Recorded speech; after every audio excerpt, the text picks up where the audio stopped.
Next topic है हमारा इस चैप्टर के अंदर population growth and processes of population change. इसमें बेसिकली ना दो चीज़ों के बारे में हम लोग डिस्कस करेंगे अलग अलग। पॉपुलेशन ग्रोथ पहला और दूसरा प्रोसेसेस ऑफ पॉपुलेशन चेंज। ठीक है, ये हम लोग देखेंगे इसमें। चलिए शुरू करते हैं। इसमें ना कुछ दो पॉइंट पहले हैं जो कि एक बार देख लेते हैं हम लोग। पहला इसमें पॉइंट कहा जा रहा है कि population is a dynamic phenomena. Population में एक डायनेमिक फेनोमेना का मतलब होता है कि कभी भी ये घट सकता है और कभी भी बढ़ सकता है। बिल्कुल ऐसा नहीं है कि पॉपुलेशन हमेशा बराबर रहता है। क्या ऐसा है कभी? बिल्कुल नहीं। हर जगह का पॉपुलेशन लगातार चेंज होता रहता है। चेंज होने का मतलब कभी घटता है, कभी बढ़ता है, कभी घटता है, कभी बढ़ता है, लेकिन कभी बराबर एकदम मतलब बरकरार नहीं रहता। ठीक है, आगे बढ़ते हैं। Population is constantly changing. सही बात है, वही बात है जो हमने आपको कहा अभी कि पॉपुलेशन लगातार चेंज होता रहता है। ठीक है, अगला चलिए शुरू करते हैं। इसमें हम लोग अपना पहला टॉपिक जो था, इसमें दो टॉपिक है बेसिकली, पॉपुलेशन ग्रोथ और प्रोसेस ऑफ पॉपुलेशन चेंज। तो पहले डिस्कस करेंगे पॉपुलेशन ग्रोथ के बारे में। क्या है इसमें देख लो। पॉपुलेशन ग्रोथ में ये कहा जा रहा है कि population growth refers to the change in the number of inhabitants of a country और a territory during a specific period of time. Population growth का सिंपल सा मतलब ये होता है कि किसी भी कंट्री या फिर किसी भी जगह पर कितने समय में पॉपुलेशन घटा या बढ़ा, इसी को कहेंगे हम लोग क्या? Population growth. सिंपल सा। तो एक बार दोबारा पढ़ते हैं, आपको समझ में आएगा। Population growth refers to the change. Change मतलब कभी घटेगा, कभी बढ़ेगा, कभी घटेगा, कभी बढ़ेगा। Population change in the numbers of inhabitants of a country और a territory during a specific period of time. यानी कि किसी समय में उस जगह का पॉपुलेशन कितना घटा या फिर कितना बढ़ा, बेसिकली कितना चेंज हुआ, इसी को हम लोग कहते हैं पॉपुलेशन ग्रोथ। सिंपल है। आगे, population change can be expressed in two ways. अब पॉपुलेशन जो हमारा घटता है या फिर बढ़ता है उसको हम लोग दो तरीके से एक्सप्रेस कर सकते हैं। इन टर्म्स ऑफ एब्सोल्यूट नंबर्स, पहला एब्सोल्यूट नंबर के टर्म में, और दूसरा इन टर्म्स ऑफ परसेंटेज। सिंपल सा। यानी कि पॉपुलेशन हमारा जो कितना चेंज हुआ, कितना घटा, कितना बढ़ा, इसको हम लोग पहला तो एक नंबर में कर सकते हैं एक्सप्रेस, और दूसरा परसेंटेज में कर सकते हैं। बड़ा सिंपल होता है इसको करना। देखते हैं। पहले हम लोग इन टर्म्स ऑफ एब्सोल्यूट नंबर में करते हैं। ठीक है, देखो इसमें कहा जा रहा है it is obtained by simply subtracting the earlier population from the later population. तो सिंपल से यदि आपको पॉपुलेशन निकालना हो किसी चेंज का, यानी कि किसी जगह के यदि आपको निकालना हो पॉपुलेशन की कितना चेंज हुआ, जैसे मान लीजिए आपको पॉपुलेशन निकालना हो पटना का, कि पटना का पॉपुलेशन 5 साल में कितना घटा है फिर कितना बढ़ा, तो आप क्या करोगे?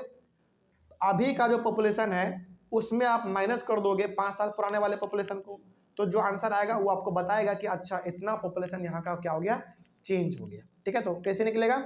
It is obtained by simply subtracting the earlier population from the later population. यानी कि अभी जो पॉपुलेशन है उसमें आप माइनस कर दो पहले वाले पॉपुलेशन को, तो आपको पता चल जाएगा कि कितना पॉपुलेशन हमारा घटा या फिर कितना बढ़ा। सिंपल सा। It is referred to as the absolute increase. इसी को हम लोग क्या बोलते हैं? एब्सोल्यूट इंक्रीज बोलते हैं। ठीक है, और ये हो गया हमारा टॉपिक ये वाला complete in terms of absolute number. अगला है आपका परसेंटेज। देखो ये ना सिंपली ये बता रहा है कि आप नंबर में बेसिकली पता करते हैं कितना घटा फिर कितना बढ़ा, लेकिन हम लोग परसेंटेज में भी तो बोल सकते हैं ना कि 5% बढ़ा, 5% घटा, इस तरीके से। तो परसेंटेज में जो बोलेंगे उसको अलग उसका बोलने का तरीका है। क्या है देखो, it is obtained by simply converting absolute numbers in percentage. यानी कि जो आपके पास नंबर आया कि हाँ भाई 50,000 पॉपुलेशन घटा या फिर बढ़ा, उसी 50,000 को क्या कर दो? परसेंटेज में कन्वर्ट कर दो। सिंपल सा। तो जो रिजल्ट आएगा उसी को हम लोग क्या कहेंगे? In terms of percentage. Simple होता है। It is refer to as the annual growth rate, और इसको हम लोग क्या बोलते हैं? Annual growth rate. कहने का मतलब यहाँ पे ये है, देखो एब्सोल्यूट, देखो ये वाला जो था ना, it is refer to as the absolute increase, इसका मतलब हो गया कि ये नंबर में बढ़ रहा है, लेकिन जब परसेंटेज में हम लोग कैलकुलेट करते हैं तो उसको हम लोग कहते हैं एनुअल ग्रोथ रेट। और कभी भी जब हम लोग किसी जगह का पॉपुलेशन बताते हैं कि एक साल में घटा कितना बढ़ा कितना, तो नंबर में नहीं बताते हैं, किस में बताते हैं? परसेंटेज में बताते हैं। क्या कैसे बताएंगे? जैसे मान लीजिए कि पिछले साल पटना का पॉपुलेशन 16% था, मान लेते हैं, अगले साल 17% हो गया। क्या कभी हम ऐसे बोलते हैं क्या कि पटना का पॉपुलेशन पिछले साल ना 13,26,429 था? ये बोलने में थोड़ा सा अजीब लगता है, और गवर्नमेंटल डाटा में ये सब चीज़ होता है, लेकिन एक्चुअली में ज़्यादातर एक्सप्रेस किसको करना होता है? परसेंटेज को। और परसेंटेज ना एक सही तरीका माना जाता है, एक मतलब स्टैंडर्ड तरीका होता है। नंबर में बोलने से बढ़िया है थोड़ा सा परसेंटेज में बोल दो, और परसेंटेज जब बोलते हैं ना तो एक अलग भाव आता है, एक अलग ही एक्सप्रेशन आता है थोड़ा सा। ठीक है, तो यदि हम लोग एब्सोल्यूट नंबर में करते हैं कैलकुलेट, तो उसको हम लोग कहते हैं एब्सोल्यूट इंक्रीज, और परसेंटेज में करते हैं तो उसको हम लोग कहते हैं एनुअल ग्रोथ रेट। सिंपल सा, ठीक है। ये हो गया हमारा कंप्लीट। अगला इसमें जो था हमारा, हमने कहा था इसमें 2 चीज हम लोगों को पढ़ना है। पॉपुलेशन ग्रोथ कंप्लीट हुआ, अब है हमारा प्रोसेस ऑफ पॉपुलेशन चेंज, ठीक है। यानी कि जो पॉपुलेशन चेंज होता है किसी जगह का, अचानक तो नहीं होता होगा। ऐसा थोड़ी होता है कि एक जगह पे पॉपुलेशन था 1 करोड़, अगले दिन हो गया 1 करोड़ 50 लाख, ऐसा थोड़ी होता है। अचानक पॉपुलेशन तो नहीं बढ़ता, इसको बढ़ने में समय लगता है। जैसे आपको बता देते हैं हम एग्जाम्पल के तौर पे, देखो जब हमारा देश आज़ाद हुआ ना, यानी कि हमारा भारत जब आज़ाद हुआ 1947 में, उस समय पे हमारे भारत का पॉपुलेशन लगभग 40 करोड़ के आसपास था। लेकिन आज कितना है? 140 करोड़। सोचो, मतलब कि ये डाटा है, हम नहीं कह रहे, ये ऑफिशियल डाटा है। ये ऑफिशियल डाटा ये कहता है कि जब हमारा देश आज़ाद हुआ उस समय पे भारत का पॉपुलेशन लगभग, एग्जैक्ट नहीं लेकिन लगभग मोटा मोटी 40 करोड़ के आसपास था। और आज 2024 में हम लोग आज जी रहे हैं, तो आज है 140 करोड़। तो सोचो कितना बढ़ गया, 100 करोड़ तो डायरेक्टली बढ़ गया, यानी कि सेंचुरी हम लोगों ने मार दिया। तो क्या ये सेंचुरी जो हमने मारा, यानी कि जो 100 करोड़ पॉपुलेशन बढ़ा, क्या वो एक दिन में बढ़ा? नहीं, बहुत सारे साल लग गए। तो जब प्रोसेस जो हमारा बेसिकली पॉपुलेशन चेंज होने में लगता है, वो प्रोसेस है बेसिकली, एक अचानक नहीं होता, उसमें समय लगता है। उसी के बारे में पढ़ेंगे। क्या है देखो, प्रोसेस ऑफ पॉपुलेशन चेंज, या फिर आप उसको पॉपुलेशन ग्रोथ भी कह सकते हैं। There are 3 main process of change of population. पहला है आपका बर्थ रेट, दूसरा है डेथ रेट, और तीसरा है माइग्रेशन। यानी कि किसी भी जगह का यदि पॉपुलेशन चेंज होता है ना, तो उसके पीछे 3 कारण है, बर्थ रेट, डेथ रेट और माइग्रेशन। ये 3 चीज है, देखते हैं क्या इसमें। बर्थ रेट का सिंपल सा मतलब क्या होता है, देखो, birth rate is the number of live birth पर 1000 पर्सन्स इन अ ईयर। इसका कहने का मतलब ये है, देखो मान लीजिए कि एक साल में 1000 बच्चों ने जन्म लिया, ठीक है, और 1000 बच्चों में से 900 बच्चे ही जिंदा रह पाए, 100 बच्चे किसी कारणवश मर गए, तो इसी को हम लोग कहेंगे बर्थ रेट, इसी को कहते हैं बर्थ रेट बस।